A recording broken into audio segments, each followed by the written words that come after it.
জামাতে আমি ডক্টর শফিকুর রহমানের বিএনপি নির্বাচনের রোডম্যাপ চাওয়াতে আক্ষেপ এবং বিএনপির সাথে জোটে না যাওয়ার বিবৃতি কতটুকু যৌক্তিক। ঘটনার সূত্রপাত হয় মির্জা ফখরুল ইসলাম আলমগীরের নির্বাচনী রোডম্যাপ চাওয়াকে কেন্দ্র করে। আসুন শুরুতে জামাতের আমিরের বক্তব্য শুনে আমরা যৌক্তিকভাবে বিশ্লেষণ করে দেখার চেষ্টা করি যে বক্তব্যটা কতটা যৌক্তিক ছিল। আমাদের লোকেরা মাঝে মাঝে জিজ্ঞেস করে যে বিএনপির সাথে আমরা আবার জোটে যাব কিনা। আপনারা কি মনে করেন, যাওয়া দরকার? এগুলো আমরা সবাই চোখের সামনে দেখছি না।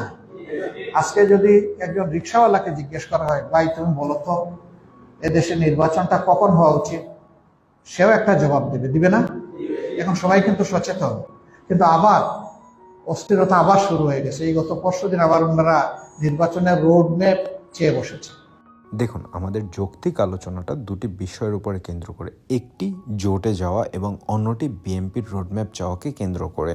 প্রথমেই আমরা জোট নিয়ে আলোচনা করি। দেখুন, কোনো দল যদি জোটবিহীন নির্বাচন করতে চায় এটা সম্পূর্ণ তাদের বিষয়। কারণ যদি কোনো দল মনে করে আমরা জনগণের ম্যান্ডেটে আমরা পূর্ণাঙ্গ সরকার গঠন করতে পারবো অথবা আমরা অপোজিশন হিসাবে নিজেদেরকে এস্টাবলিশ করতে পারবো, এটা সম্পূর্ণ তাদের দলীয় সিদ্ধান্ত হিসাবে বিবেচিত। এবার আসুন, বিএনপির নির্বাচনী রোডম্যাপ চাওয়াটা কি যৌক্তিক? আমার মতে অবশ্যই বিএনপির রোডম্যাপ চাওয়াটা যৌক্তিক। কিন্তু কেন?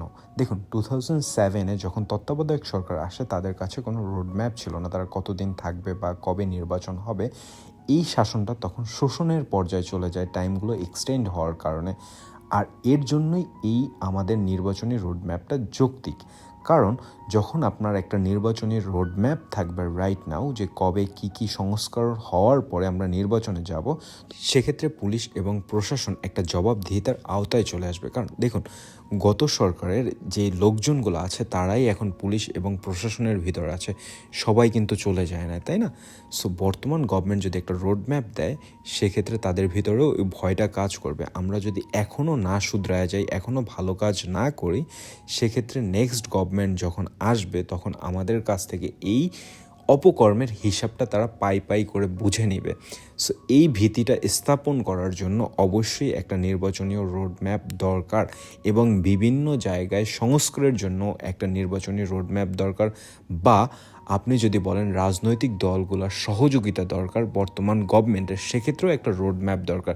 কারণ যখন একটা রোডম্যাপ দিবে বর্তমান সরকার, তখন রাজনৈতিক দলগুলো চেষ্টা করবে তার সেই ডেস্টিনিতে, বর্তমান সরকারের ডেস্টিনিতে পৌঁছানোর জন্য যতটুকু তাকে সাহায্য বা সহযোগিতা করা দরকার সেটা তাদের ভিতরে থেকে কিভাবে করতে হবে সেটাও তাদের একটা হিসাব থাকবে। সো দ্যাটস ওয়াই সব কিছু যদি আপনি চিন্তা করেন, একটা যৌক্তিক পথে যুক্তিযুক্তভাবে দেশকে সামনের দিকে এগিয়ে নিয়ে যাওয়ার জন্য রাজনৈতিক আলোচনার সাপেক্ষে ডক্টর ইউনূস যেটা বলেছেন যে রাজনৈতিক আলোচনাই এটা সবথেকে বেস্ট সলিউশন, অ্যান্ড সেই সব থেকে বেস্ট সলিউশনটার দিকেই যাওয়া ভালো। রাজনৈতিকভাবে একটা ডিসিশন নিয়ে একটা রোডম্যাপ স্থাপন করা উচিত, সেক্ষেত্রে দেশ এবং জনগণের সবার ভালো হবে। আপনাদের যদি আমার আলোচনা এবং যুক্তিতর্ক ভালো লেগে থাকে, কষ্ট করে চ্যানেলটা সাবস্ক্রাইব করে পাশে থাকবেন। আসসালামু আলাইকুম।